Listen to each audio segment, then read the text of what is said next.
Բարև ձեզ, դեկոնստրուկցիա կամ ռեկոնստրուկցիա զրույցների շարքն է, սա կարծեմ մեր 7-րդ զրույցն է, հիշեցնեմ, որ մենք այստեղ զբաղվում ենք քանդել հավաքելով, հիմնականում մենք վերցնում ենք ինչ-որ մի տարածված պատկերացումներ կամ ինքնին պարզ թվացող ճշմարտություններ, հանրային, որոնք մեր հանրության մեջ են տարածված, ոչ թե ընդհանրապես աշխարհում, եւ փորձում ենք դրանք հենց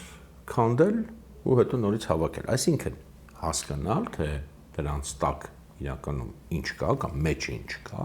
ոնց որ երեխեքը որ խաղալիքը քանդում են, կա արդյոք ընդհանրապես որևէ բան, կա կարիք դա, չգիտեմ, շտկելու նորից հավաքելու, թե ընդհանրապես մեջը բան չկա։ Երկու թեմա ենք հասցրել խոսալ այդ 7 զրույցի ընթացքում։ Սա երկրորդ թեման է, այսօր կավարտենք, ուրեմն հիշեցնեմ, որ մենք խոսում ենք, փորձում ենք քննել դարերով պետություն չենք ունեցել պնդումը եւ հատկապես այդ պնդումը որպես մեզանում տարածված ունիվերսալ ամեն ինչի գրեթե բացատրություն, այսինքն ինչ լինում է, ասում ենք կամ արդարացում, ինչ լինում է, սա դե մենք դարերով պետություն չենք ունեցել։ Եվ մենք երկու զրույց արդեն ունեցել ենք եւ այդ երկու զրույցի ընթացքում հիմնական մենք փորձեցինք հասկանալ ոնց որ արտաքին համեմատություն անել։ Այսինքն տեսնել լավ մենք չենք ունեցել, իսկ այդ ովքեր են որ ունեցել են եւ ինչ ձևի են ունեցել եւ տեսանք որ այստեղ պատկերը շատ ավելի բազմազան, բարդ եւ նրբություններով լիա, քան առաջին հայացքից մեզ կարող է թվալ, որտեղ մենք որ ասում ենք մենք չենք ունեցել, ենթադրվում է որ մնացած բոլորը կամ մեծ մասը ունեցել են, բայց մենք տեսանք եւ մեր հարևանների օրինակով, որ այո ունեցել են, բայց դա այնքան էլ են չի, ինչը որ մենք երևի թե այսպես ասած պատկերացնում ենք կամ դնում ենք այդ արտահայտության մեջ, այդ հակադրության մեջ, մենք չենք ունեցել, ուրիշները ունեցել են։ Հետո գնացինք ավելի հեռուներ, Եվրոպան հատկապես, Արևելյան Եվրոպան նայեցինք, տեսանք այնտեղ ընդհանրապես խայտաբղետ իրականություն տեսանք ազգեր, որ ընդհանրապես պետություն չեն ունեցել, հիմա ունեն, տեսանք ազգեր, որոնք ունեցել են, բայց հետո կորցրել են եւ մերպես դարերով չեն ունեցել, տեսանք ազգեր, որ ունեցել են, բայց ինչ որ չգիտեմ, էլի տարբեր ուրիշ ձևերով եւ տեսանք որ շատ բազմազան պատկեր է եւ այնպես չի որ այդ բոլոր ժողովուրդները թեկուզ եթե վերցնենք միայն նրանց որոնք հենց չեն ունեցել կամ ընդհանրապես չեն ունեցել, այսինքն մեզնից էլ բետար այսպես ասած կամ մեր նման տարերով կորցրել, այնպես չի որ այդ բոլոր ազգերը, պետությունները այսօր ինչ որ շատ մեծ, շատ ակնհայտ նմանություններ ունեն, բավականին տարբեր հանրություններ են, տարբեր ուրեմն պետություններ են եւ այստեղից արդեն մենք նախնական եզրակացրեցինք, որ ինչքանով էլ այո մենք դարերով պետություն չենք ունեցել, պնդումը որոշ բաներ մեր այսօրվա, ասենց ասած, իրականության մեջ կարող է բացատրել,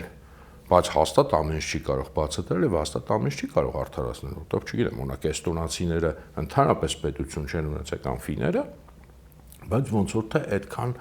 իրանց խնդիրները, գոնե ինչքանով մենք տեղյակ ենք, այդքան էլ նման կամ առավելից նույնական չեն մերի հետ։ Այսինքն նույն պատմությունը այդ իմաստով չի բերել նույն հետևանքների։ Կամ բերել ուրիշ հետևանքների։ Միգուցե մենք այդքան լավ չենք ճանաչում, հաստատ իրանք ունեն իրանց ներսում քննարկող շատ լուրջ խնդիրներ։ Բայց կարծում եմ դրանք այդքան էլ նման չեն մեր խնդիրին։ Հիմա լավ, այդ արտաքին արեցինք, բայց մի հատ է բան մնաց, մինչև ամփոփենք այսօր նախքան ամփոփելը, հասկանանք մի հատ լավ, բայց մենք ինչ ենք ունեցել եւ չենք ունեցել։ Արտաքինը հասկացանք։ Հիմա մի հատ ներքին, էլի արագ խոսակցություն կլինի, ինչ որ ֆանտաստիկ նոր բաներ չեմ ասելու, հիմնականում ինչ որ բոլորս գիտեք, մի երկու բան կարող են նյուանսներով ավելացնել, որոնք ասենց ավելի քիչ կամ պակաս ակնհայտ կամ հայտնի բաներ են, բայց պետք է մի հատ հասկանանք, լավ, իրոք, ասենք դարերով պետություն չենք ունեցել, իրոք չենք ունեցել, բայց այստեղ էլ արդյոք կան ինչ որ նյուանսներ, ինչ որ կարևոր ներբություններ, ենթատեքստեր, որոնք այդքան էլ սև ու սպիտակ եւ միանշանակ ասես չաքուց չեն դարձնում այդ թեման։ Այստեղ նախ մի հատ իհարկե ճշտում պետք է անենք, որտեղ երբ որ ասում ենք դարերով պետություն չենք ունեցել, երևի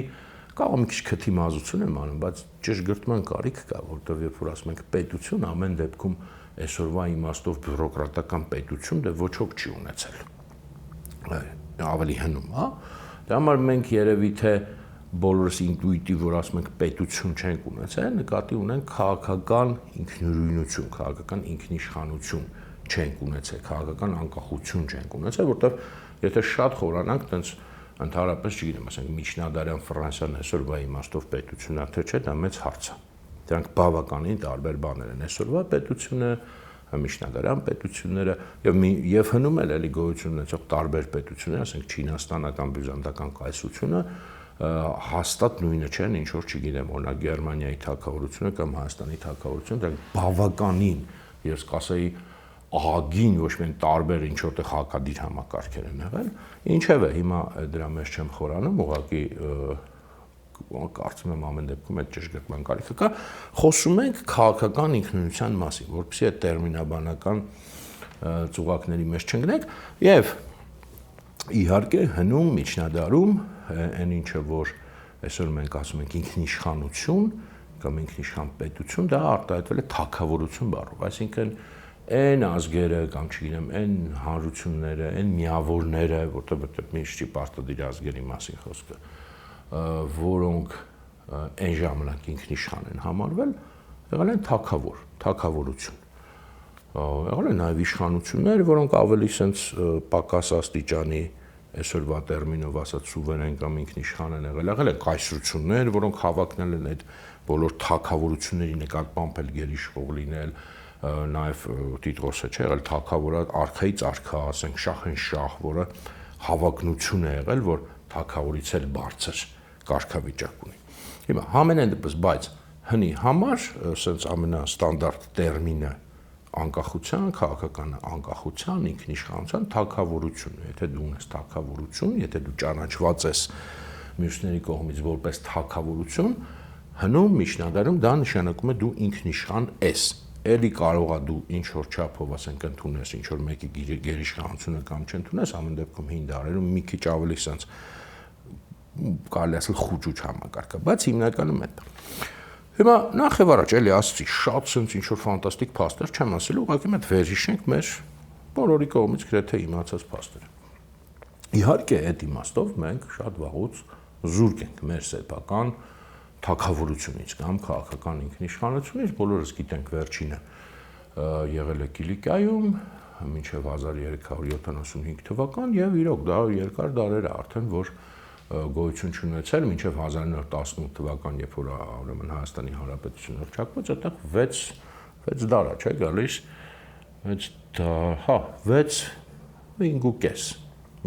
6 դարի պատմությունը, որ երկար է։ Բայց հիշենք մյուս կողմից, քանի որ մենք արդեն արտաքին մեծ համեմատություն արել ենք, այդ Կիլիկիան, բայց եթե վերցնենք բուն Հայաստան, որտեղ Կիլիկիան ամեն դեպքում բուն Հայաստան չի այդ իմաստով, ասենք պատմական իմաստով կամ նույնիսկ հայ ժողովրդի հիմնական ասենց բնորանի իմաստով, դա էլ այդ առանձին հետաքրքիր հարց, թե ինչի հենց Կիլիկիայում, որը բուն Հայաստան չի։ Այդ մի թեթև կարող է նույնիսկ այսօր անդրադառնանք, եթե հասցնենք, բայց ընդհանրապես սա շատ ավելի մեծ թեմա է։ Եթե վերցնենք բուն Հայաստանը, ապա հիշում ենք, որ անի թագավորությունը 1045 թվին է անկում ապրում, դա անկալվում էր, չնայած դա արդեն այդ ժամանակ միասնական հայոց թագավորություն չկար, բայց դա անկալվում էր որպես գերագույն այդ գահերի մեջ, այնտեղ հիշում եք մի քանի հայոց թագավորություն կար այդ ժամանակ, Անիում, Կարսում, Վանում եւ այլն, եւ վերջինը, որը այս մեր Հայաստանի բուն Հայաստանի տարածքում Սյունիքի թագավորությունն եղել, որը 1170 թվականին է վերանում։ Դա վերջին թագավորությունն է եղել, այնտեղ եղել են հետո վերականգնման փորձեր, շատ կարճ օրինակ Վանում 15-րդ դարում, բայց դա չենք ասում վերջին ուրեմն թագավորությունը այս բուն Հայաստանի տարածքում 1170 թվականին, այսինքն 12-րդ դարում։ Մինչև այդ Լոռի թագավորությունը նույնպես 12-րդ դարի սկզբում է այսպես վերանում, անկում ապրում, դա 1113-18 թվականն է կարծեմ։ Այդ դրանցից մեկը պետք է լինի, հիմա անգիր կարող չհիշեմ։ Մի խոսքով, այս հայտնի փաստերը, այո, սա էլ ավելի երկար ժամանակ, այսինքն Կիլիկիան դա 14-րդ դարն, այստեղ 12, այսինքն մենք կարող ենք ասել եւ ոչ միայն ասենք 5-6 դար, այլև ավելին, ինչքան է գալիս 12-րդ դարից մինչև 1918 թվական, այսինքն 7 դար, այո չենք ունեցել, այո դա երկար ժամանակաշրջան է, ասենք նույն Եվրոպայի պատմության մեջ դա մի ահռելի էպոխա, որտեղ ինչ ասած տեղի ունեցել, ինչ զարգացումներ, շատ մեծ լուրջ զարգացումներ են տեղի ունեցել։ Բայց մյուս կողմը հարցի ամեն դեպքում սա էլ բանանենք, քանի որ ելեմ ասում արտաքին կոնտեքստը արդեն ունենք, այո, չենք ունեցել այսքան ժամանակ, բայց հիշենք, որ այն ինչ որ ունեցել ենք մինչև այդ հայոց թագավորություն, դա շատ հին է եւ դա շատ երկար է գոյատևել, մենք կարող ենք հաշվել մեր թվարկությունից առաջ 301 թվականից, երբ որ Ալեքսանդր Մակեդոնացու կայսրությունը պաշտոնապես բաժանվեց իր հետնորդների մեջ եւ պաշտոնապես, պես ասած, այն ժամանակվա միջազգային համակարգով էլ ընդունվեց նաեւ Հայաստանի անկախությունը, Երևանդունների թագավորության մասին է խոսքը, այդ ժամանակվանից մինչև Արշակուններ, մինչև 428 թվական անընդմեջ, այսինքն մոտ 7 տարի դա էր կարճ ժամանակ չի գոյություն ունեցել հայոց թագավորություն, հետո գիտենք 885 թվականի Բագրատունիները վերականգնեցին, մինչև որ դա էլ անկում ապրեց, այսինքն շատ երկար ժամանակահատված մի հատ ընդմիջմամբ մենք ունեցել ենք ու բավականին ընդարձակ փոքր թագավորություն չի եղել այն ժամանակվա մասշտաբներում, բավականին ընդարձակ, դա չի եղել գերտերություն, բայց դա եղել է այսօրվա տերմինով ասած միջին տերություն, փոքր հաստատ չի եղել, ինքնուրույն քաղաքական ինքնուրույնություն եւ ինքնիշխանություն ճանաչված, որտեղ թագավորություն է եղել, այսինքն դա շատ ավելին է օրինակ, եթե փորձենք նաեւ մի քիչ բալանսավորել, քան շատ ազգերը, որոնց մասին անցյալ անգամ խոսեցինք, չեմ խոսում ասենք ընդհանրապես պետություն չունեցողների մասին կամ նույնիսկ մեր նման երկար դարեր կորսրածների մասին, բայց թեկուզ նրանք, որոնք հիմնականում այս կամ այն ձևով ունեցել են, այդքան երկար քաղաքական ինքնության ավանդույթ չեն ունեցել։ Այսինքն, եթե մի կողմից այո մենք վերջին դարերում զուրկ ենք եղել քաղաքական անկախությունից, ապա մեր քաղաքական անկախության ավանդույթը շատ խորն է, շատ երկար է, դա կարող է այդքան վճռական նշանակություն չունի, որտեղ բավականին վաղուց է դա եղել, բայց ամենելապես դա անկարևոր էլ չի, բացարձակ անտեսելի չի։ Եվ մենք դա հիշում ենք, մեր պատմական հիշողությունն էլ բավականին ուժեղ զարգացած է եղել սկսած 5-րդ, 6-րդ դարից, եւ դա մինչեւ մեր գիտակցության մեջ կա, մեր մշակույթի մեջ կա, այսինքն սա էլ մյուս կողմն է հարցի, որ այդքան տենց խեղճ ու կրակլորով ժողովուրդ չենք էլի, այսինքն երբ որ մենք դա շեշտում ենք դարերով պետություն չենք ունեցել մի քիչ այդ խեղճ ու կրակության պահն է մտնում, որքան է օբյեկտիվ փաստ է դա, հա, բայց ասենք չգիտեմ, օրինակ ասորիները ընդհանրապես չեն ունեցել էլի, եթե չհաշվենք հին Ասորեստանը։ Մենք ամեն դեպքում բավականին ամուր եւ երկարատև ավանդույթ ենք ունեցել եւ դա մինչեւ հիմա չեմ ասում վճռական, բայց որոշակի ազդեցություն ունի։ Սա մի կողմը հարցի։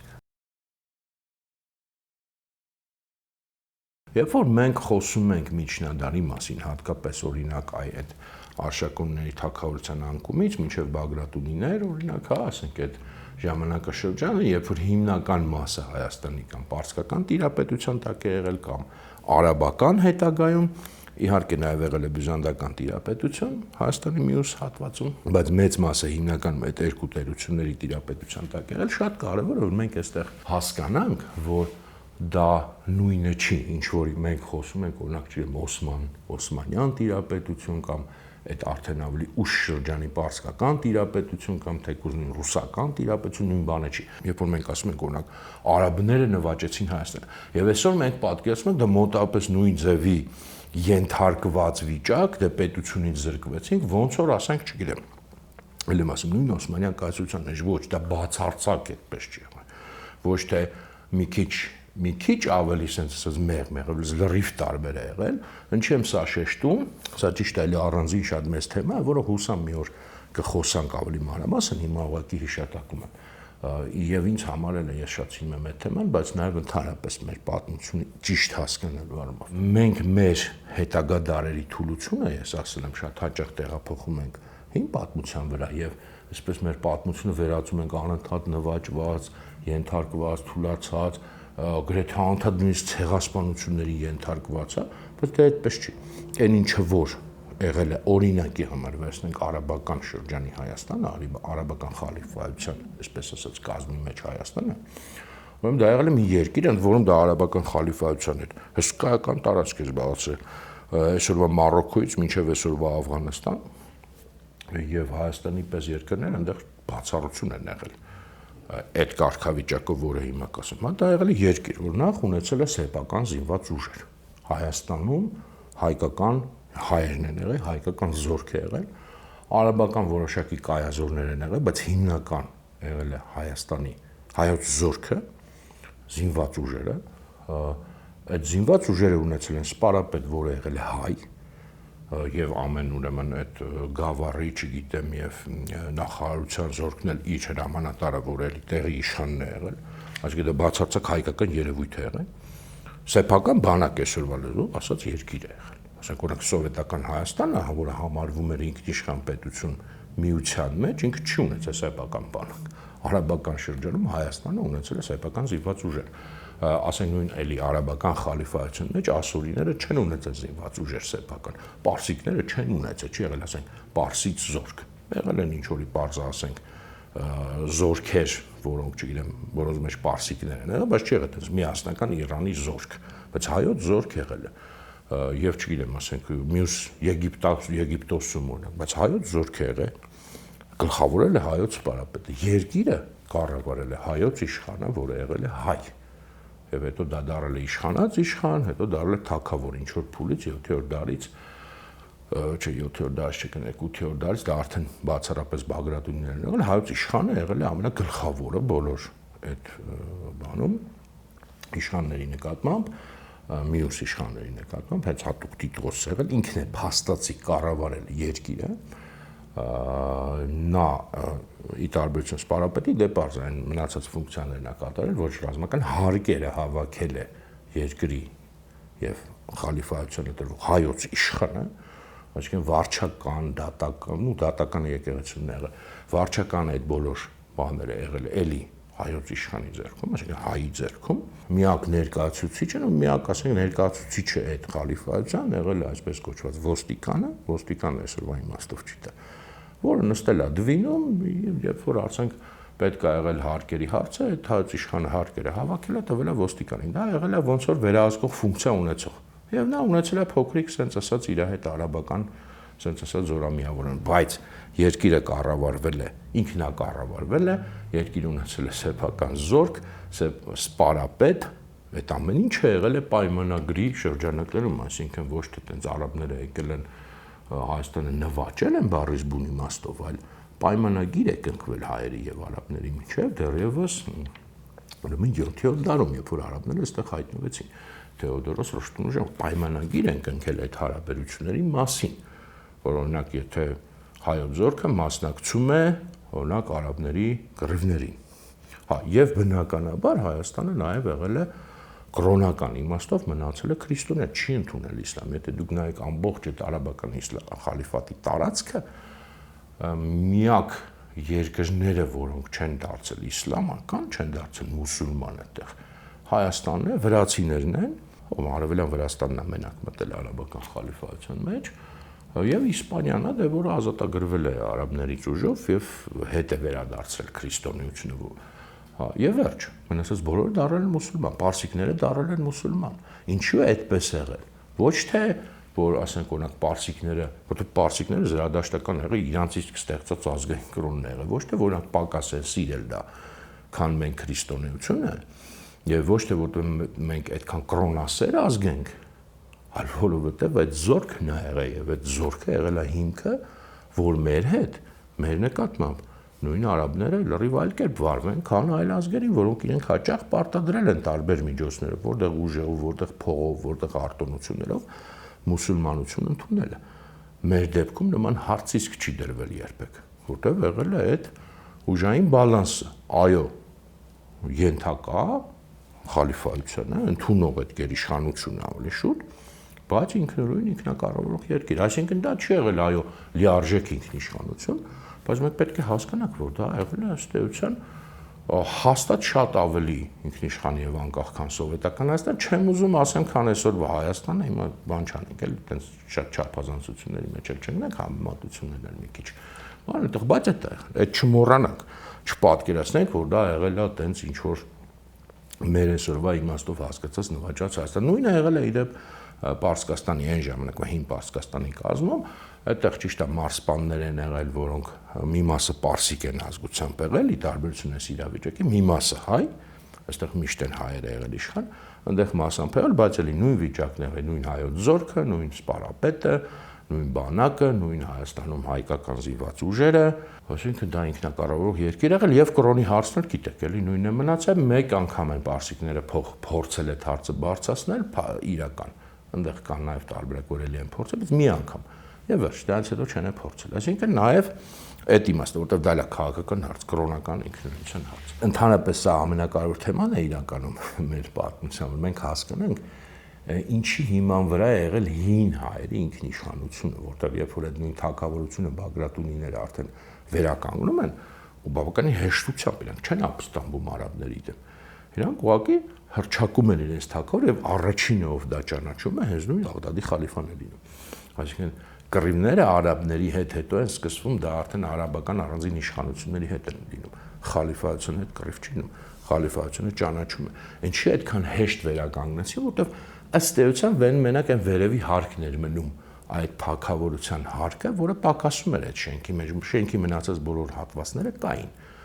Կա սեփական զինված ուժեր, սեփական կառավարում, վարչական համակարգ, հարկեր հավաքել եւ այլն, մնում է այդ թագը 885 թվականին Աշոտ Բագրատունին իր գլխին դրեց, մինչև այդ արդեն իշխանից իրանց հռչակել էին իշխանած, այսինքն համարյա թագավոր։ Այդ անցումը այդքան հեշտ է եղել այդ պատճառով, այսինքն հիմքը միշտ մնացել է եւ դա հնուց ի վեր այն ամենախորքից հազարամյակների ի վեր մեր հայկական համակարգն է եղել։ Այսինքն այդ հայոց զորք կոչվածը, որը մեր ինքնիշխանության հիմքն է եղել այդ բոլոր երկար հազարամյակների ընթացքում ամենասկզբից մեր պատմության։ Այսինքն ինչ որ իմաստով մի քիչ սա այդքան ճշգրիտ չի, բայց ինչ որ իմաստով դա ազգբանակ է եղել, որովհետև այդ զորքը չի եղել պրոֆեսիոնալ բանակ, չգիտեմ, զորակոչիկների բանակ, ամեն իշխան, ամեն նախարարություն ունեցել էր իր զորքը, որը հենց իր տեղի ժողովուրդն է եղել, եւ դրանք բոլորը միասին եղել են հայոց զորք, որը ունեցել է մի սպարապետ, բայց ամեն մեկը, ամեն գավառ, ամեն, չգիտեմ, տեղանք ինքը իրանով մի հատ զորք ժողովուրդ է եղել։ Եվ դրա համար է այդ երկիրը Հայաստանը իրական շատ դժվար է եղել նվաճել եւ չեն էլ փորձել նույն արաբները, ոչ թե որտեղ բարի են եղել։ Պարզապես այդ ձևի ժողովրդին շատ դժվար է բառեզբուն իմաստով նվաճել։ Դրանք համար իրանք ավելի հակված են եղել բանի։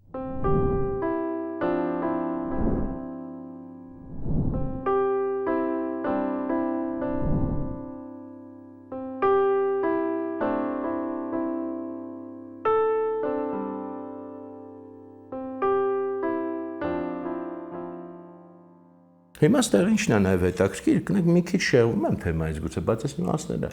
ես շատ եմ սիրում։ Եվ էլ եմ ասում, սա ընդհանրապես մի հատ այդ խոսակցություն sense ջիջիլն է իրականում, որտեղ ես մի օր գուցե հենց այս շարքի մեջ մենք փորձենք ավելի լայն սա բացենք, կամ գուցե այս շարքի մեջ չէ մի հատ ուրիշ առանձին բանով։ Որովհետև այս ունակի մոտ միշտ այս հարցը եկել է։ Մենք լավ են, ինչի Կիլիկիայում հենց վերականգնվեց հետագայում հայոց թագավորությունը, ասենք, օրինակ ինչի ոչ Վանում, ոչ Տարոնում, ոչ Բունան, չի Կիլիկիայում, որտեղ դա ասում են բարենպաստ պայմաններ էին, բարենպաստ պայմաններ հայել կարող են լինել, ինչու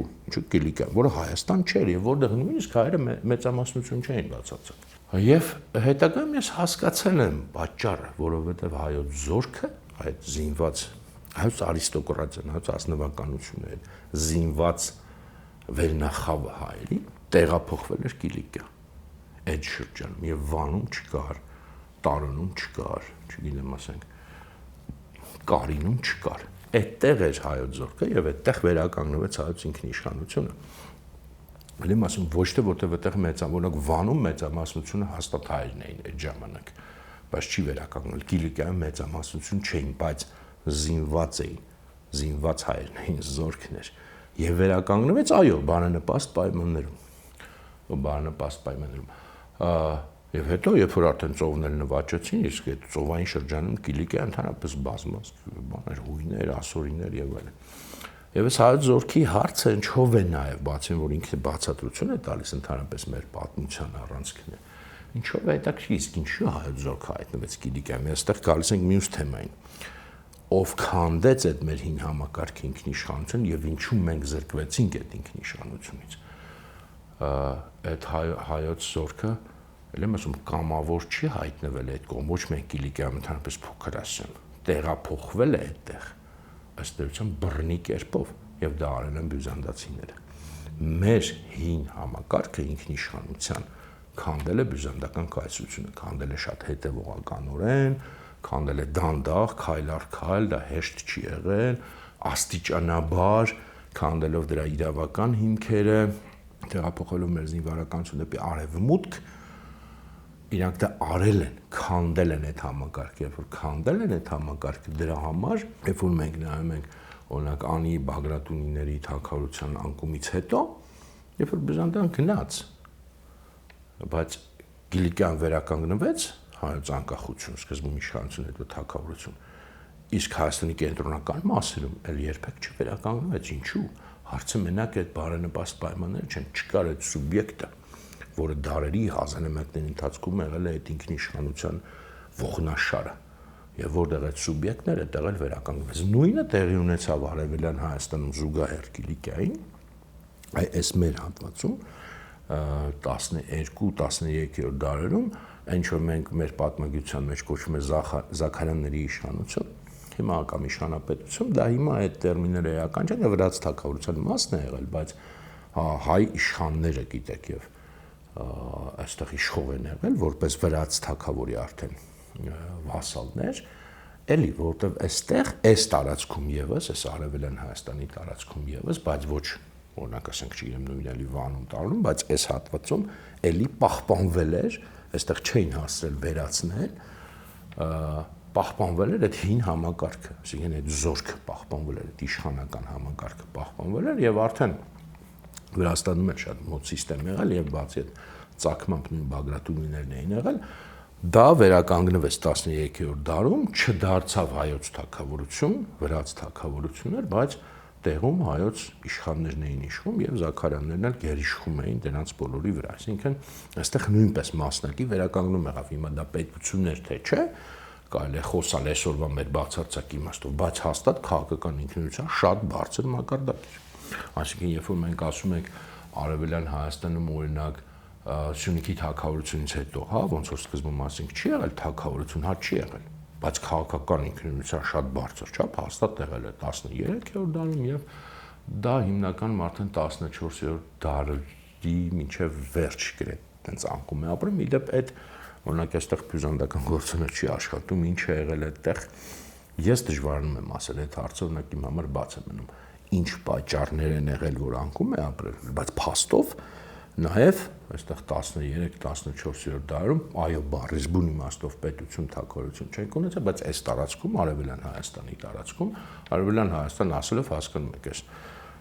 իրական Հայաստան կոչվածը նկատի չունենք, այս 29000 քառակուսի նկատի չունենք, հա, մենակ դրա մեջ եւ ասենք եւ Արցախն է մտնում եւ այսօրվա այդ Ադրբեջանի մեջ մտնող այդ տարածքները, ասենք համարյա մինչեւ Գանձակ եւ այլն այդ հատվածը, ասենք Ղազախը եւ այլն, դրանք բոլորը հայկական իշխանությունների մաս են եղել, այսինքն 14-րդ դար մինչեւ ներառյալ մենք այստեղ ունեցել ենք քաղաքական ինքնուրույնություն, էլի, ասենք ենթակա եղել վրաց թագավորության, այսինքն վրաց թագավորության մասն է եղել, այդ ժամանակ հայ-վրաց ազնվականություններն էլ իրար հետ շատ բան են եղել, հետո մոնղոլներն են եկել գերակայություն հաստատել, բայց նույն համակարգն են թողել, այնպես չի որ փոխել են ինչ որ բան, եւ այլն եւ այլն։ Եվ մեծ հաշվով այստեղ ճիշտ է 14-րդ դարից հետո դա լուրջ անկում է ապրում արդեն եւ հիմնականում այդ շրջանից է 15-րդ դարից մենք կարող ենք հաշվել, որ այդ իմաստով նաեւ իջնում ենք ամենացածր մակարդակի քաղաքական ինքնուրույնության, բայց նույնիսկ այստեղ մնացորդներ, բավականին խոշոր մնացորդներ այդ հին համակարգի, հա, որ այդ համակարգն է էականը։ Հա, այդտեղ թագավորությունը, իշխանությունը, իշխանապետությունը դրանք կարևոր են, բայց դրանք կարգավիճակներ են, բայց բուն էությունը այդ համակարգն է, այդ հայոց զորք կոչվածը։ Մեծ հաշվով այդ համակարգի մնացորդները ընդհանուր մինչև 18-րդ դարի վերջ պահպանվում են, ընդհանուր մինչև Ռուսաստանի միացում։ Պահպանվում են հիմնականում Արևելյան Հայաստանում, Լոռիում, բայց հատկապես Սյունիքում եւ Արցախում, հատկապես խոշոր, որտեղ այդտեղ շարունակում են իշխել հայոց իշխանները, որոնք ունեն սեփական զորք։ Եվ էլի ասենք ենթակային Պարսից շահին եւ այլն, բայց դա չի բան, ասենք նույն էլի ինքնուրույնությունը ներքին մնում է եւ ինքնությունը մնում է, որոշ էլի օրինակ Սասունում, Զեյթունում այդպես մնացուկային ինքնուրույնության, ինքնավարության կամ իշխանների բաներ, եւ իդեպ եթե տեսնում եք բոլոր ընկետերն են, որտեղ հիմնականում մեր նոր շրջանի ազատագրական պայքարներն են ծավալված Սյունիք, Արցախ, Սասուն, Զեյթուն, որտեղ որ պահպանվել են մնացորդներ այդ հին համակարգի, տեղից էլ պետության վերականգնման իրական փորձերը կամ ազատագրման իրական փորձերը տեղից են դուրս եկել։ Իդեպ նաև հետաքրքիր, որ Արցախում եւ Սյունիքում էլ այսօրվա, երբ որ գենետիկ տվյալներով նայում ենք, այդ հայրական R1 գիծը կա Y հապլոխում, ասած է կոչվում, այսինքն հորից որդի է դա մենակ փոխանցվում։ Այդ գիծը R1-ը, որը ամենայն հավանականությամբ հենց այն ամենասկզբի բուն հայերեն լեզվի կրողների հայրական գիծն է, դա չի նշանակում, որ ով որ այդ գծից չի հայ չի, հա, դա էլ եմ ասում, բայց սկզբնական հայերեն հայախոսները ամենայն հավանականությամբ այդ հայրական գծի կրողն են եղել, այսօրվա հենց հայերի մեջ ամենամեծ կենտրոնացումը էլի Սյունիքում եւ Արցախում է, սյունեցիների եւ արցախցիների մեջ է, ընդհանրապես Արևելյան Հայաստանում շատ է, մեծ է, այնքան մեծ տարբերություն չի տալիս, բայց որոշակի մոտ մի 10% ավել սյունեցիների եւ արցախցիների մեջ, այսինքն նաեւ այդ իմաստով հետաքրքիր է, բայց սա ուղղակի իմիջիալուս դետալ։ Ինչն է հետաքրքիր, որ այդ մնացորդները վերջին ամենախոշոր, որտեվ ինչ որ ասում ենք Սասուն, Զեյթուն, դրանք ամեն դեպքում շատ փոքր sense բաներ են, էլի, ասենք բանը, բայց Արցախ, հիմա ասենք եթե մենք վերցնում ենք Արցախը կամ Արցախ-Սյունիքը միասին, հա դա հայոց պետության մնացորդներն էին, բայց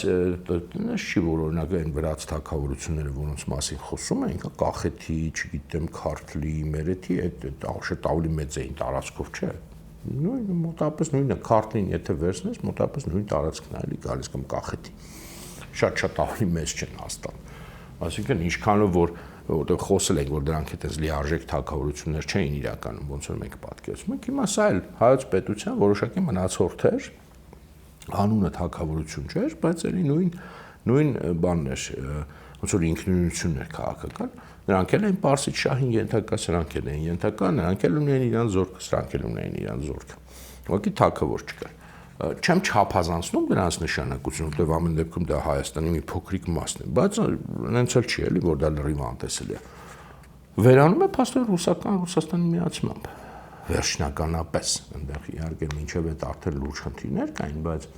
վերջնականապես հայկական այդ իշխանությունները եւ ինչ իմաստով են նաեւ վերանում, ոչ միայն որ ուղղակի վարչական միանում են Ռուսաստանին, ու Ղարաբաղի խանության կազմում արդեն այդ խանությունը ուշ է կազմավորվել եւ խանը թուրքեր իհարկե, բայց հայկական իշխանները այդ ժամանակ էլ էին մնում։ Այսինքն խանը կար, բայց հայոց իշխանները մնում էին տակ այդ մելիքները։ Որովհետեւ երբ որ միացան Ռուսաստանին, ռուսները վրաց եւ թուրք, այսինքն այսօրվա լեզվով ասած ադրբեջանցի, այն ժամանակ իրանց լեզվով ասած թաթար, այսպես ասած ազնվականների իրավունքները ճանաչեցին որպես ազնվականության մաս ռուսական կայսրության, իսկ հայերենը չճանաչեցին։ Այսինքն այն նույն Արցախի մելիքները, որոնք այդքան պայքարում էին, մեծ մասը, ոչ բոլորը, բայց մեծ մասը, այդ տները մելիքական, ոնց որ ռուսական բան զորք բերելու համար եւ ռուսների օգնությամբ, այսպես ասած, այդ լծից ազատագրվելու համար, երբ որ դա եկավ, իրենք վերջնական այն մնացորդներից իրանց ինքնունության զրկվեցին եւ նույնիսկ կարգավիճակից։ Այնտեղ իրանք ինչ որ կարգավիճակ իհարկե ստանում էին, այնտեղ տարբերություն կար Դվարինին, կնյազ ինչ որ այս տարբերությունը հիմա կարող շատ լավ չհիշեմ, բայց ելի եմ ասում, հայ իշխանների մեծ մասը եւ այդ թվում մելիքները չստացան այդ տիտղոսները, այսինքն կնյազ չէին, իշխան չէին, կարող ինչ որ մի որոշ նյուանսներ այդտեղ կան, որ հիմա լավ չեմ հիշում, կներեք, եթե հանկարծ գուցե կարելի է վերստուգել այնտեղ այդ նյուանսները, բայց ընդհանուր պատկերն եմ ասում։ Իսկ բաները, ասենք թաթարների խաները ստացան այդ բանը, այդ կարգավիճակը, վրացիների, այդ կնյազների իշխանները ստացան։ Այսինքն այստեղ նույնպես այդ բանն է, էլի, չգիտեմ, ճակատագրի հեղինանք էլ չի, բայց այդ նույն օրինաչափությունը, որ գործում է մեր ամբողջ պատմության ընթացքում։ Հիմա ինչով է, փորձենք այս թեման ամփոփենք ամեն դեպքում, որ անցնենք առաջ մյուս թեմաների։ այստեղ ինչ որ խոսեցինք այդ հայոց զորք, բան եւ այլն, այս նրա մասին միգուցե ավելի մանրամասն եւ առանձին մի օր խոսանք էլի եմ ասում, որովհետեւ այսօր ուղղակի sense կարելի ասել կծկտուր հիշատակեցի եւ շատ բան բաց մնաց անհասկանալի։ Եթե ամփոփենք այս 3 զրույցը այս թեմայի շուրջ, պետություն չենք ունեցել դարերով եւ դա բացատրում է ամեն ինչ, սկսած, չգիտեմ, լոլիկի գնից մինչեւ քաղաքական զարգացումներ, էլ եմ ասում, ինչ որ բաներ դա գուցե եւ բացատրում է մեր կյանքում, հաստատ բացատրում է, բայց պետք է շատ զգուշ լինել, շատ ճշգրիտ լինել, աչ ու ձախ այդ ֆրազը կարծում եմ պետք չի, արդեն հասկացաք, ինձ թվում է միասին եկանք դրան, ցփնել հաստատ իմաստ չունի, ինչու որովհետեւ մենք տեսանք, որ այո չենք ունեցել, բայց շատ կարևոր ճշտումներով, որ այն ինչ որ մենք համեմատում ենք արտաքին միջավայրի հետ, այնպես չի որ մնացած բոլորը ունեցել են կամ եթե ունեցել են ինչ ձևերով են ունեցել, մենք դա տեսանք, որ սա այդքան պարզ սև ու սպիտակ պատկեր չի։ Մյուս կողմից տեսանք, որ մենք թեև չենք ունեցել, բայց էլի շատ կարևոր նյուանսներով եւ բացարձականացնել այս բնդումը եւ էլ եմ ասում, որպես ամեն ինչի բացատրություն օգտագործել, հաստատ պետք չի։ Եվ սա պարապ տենց ուղակի զրույց չի, որովհետեւ ես այն սկզբում էլ ասացի, երբ որ մենք ամեն ինչ աշխարհում փորձում ենք բացատրել այդ մի երևույթով կամ այն մյուս իր զույգ ախպեր երևույթով, դե մենք փոքր ազգ ենք, որը մենք առանձին խոսացինք, միացրան է գումարում է դե դարերով պետություն չենք գործել, ու 99%-ը ինչ խնդիր որ լինում է մեր հանրության մեջ, դրանով բացատրում ենք, չենք բացատրում իրական, փակում ենք թեմաները եւ փակում ենք իրական բացատրության ճանապարհը։ Սա խնդիրը։ Սա դառնում է բացատրության անվան տակ իրականում անընդհատ արդարացում, սեփական անկարողության, թուլության, չգիտեմ, տարբեր բացասական երևույթների, ասենք, չգիտեմ, ել եմ ասում, կենցաղային մակարդակում նույնիսկ, չգիտեմ, իրար խաբում ենք, դե դարերով պետություն չենք ունեցել, իրար նախանձում ենք, դե դարերով պետություն չենք ունեցել, վարունգը թանկ է շուկայում, դե որովհետև մենք փոքր ազգ ենք, եւ այլն, եւ անverջ այս պրիմիտիվ բաներից մինչեւ ամենաբարձր, դե մենք ինչ կարող ենք անել, դե չգիտեմ, օրինակ քաղաքական համակարգը լավը չի, տնտեսությունը sense չի, մշակույթը sense չի, արտաքին հարցը չի, այդ ամեն ինչը բացատրվում է այդ երկու ֆրազներով, բայց այդպես չի կարող լինել։ Եվ ելույթ ասում, դա ոնց որ խցանի ճանապարհ է իրական բացատրությունների։ Փոքր ազգ ենք մենք, թույլ ենք այդ ընդհանրապես ինչպես անցել անգամ պայմանացինք հանդեն ենք շփրտում, այս մեկը հավաքելու տեղ չունի, ռեկոնստրուկցիայի տեղ չունի, դա քանդում ենք ու գցում ենք աղբամանը։ Պետություն չենք ունեցել, չենք գցում աղբամանը, որտեղ դրա մեջ շատ ավելի ճշմարտության հատիկ կա, քանդում ենք, նորից հավաքում ենք, բայց շատ ավելի փոքր, այսպես ասած, բան ենք իրանից դասում ենք, մեծ sense մի հատ բան է թվում, բայց մենք իրան, երբ որ քանդեցինք, տեսանք, որ մեջը լիքը փուչ տեղեր կան, եւ ինչը որ մեջը կա իրականում, ինք շատ ավելի կոմպակտ փուճուրիկ բանի մեջ է տեղավորվում եւ ամեն անգամ ջեբից չհանենք որպես ամեն ինչի բացատրություն, որպեսզի ելի եմ ասում, մենք մեր խնդիրները ավելի համարժեք բաներով հասկանանք, որ ասենք եւ չարթարացնենք, որտեվ չգիտեմ, եթե օրինակ ֆիները, որոնք ընդհանրապես պետություն չեն ունեցել, բայց այսօր շատ ու շատ բաներում մեզնից առաջ են հասել, ասենք մենք ասում ենք այսօր չգիտեմ, ֆինական զինված ուժերը գնանք տեսնենք, դրանք կարան օրինակ մեզ ծառայեն։ Դարերով ֆիները ընդհանրապես կյանքում զինված ուժեր չեն ունեցել։ Մենք ինչպես տեսանք, շատ լուրջ զինված ունեցել ենք եւ հետո մնացորդները մինչեւ հասել են մեր ինքնուրույն զինված ուժերը մինչեւ 18-րդ դար։ Բայց ֆիները չեն ունեցել զինված ուժեր, բայց ասում ենք գնում ասում ենք օրինակելի է։ Այսինքն իրանք կարողացել են անել դա չնայած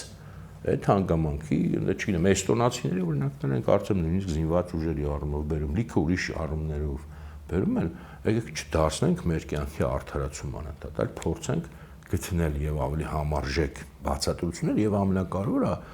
լուծումներ, որտեղ երբ որ դու ամեն ինչ տենց արդարացնում ես, հետո լուծում էլ չես ուզում գտնես, դե որ թույլ ես փոքրս պետությունը դարերով չես ունեցել, կարաս այտենց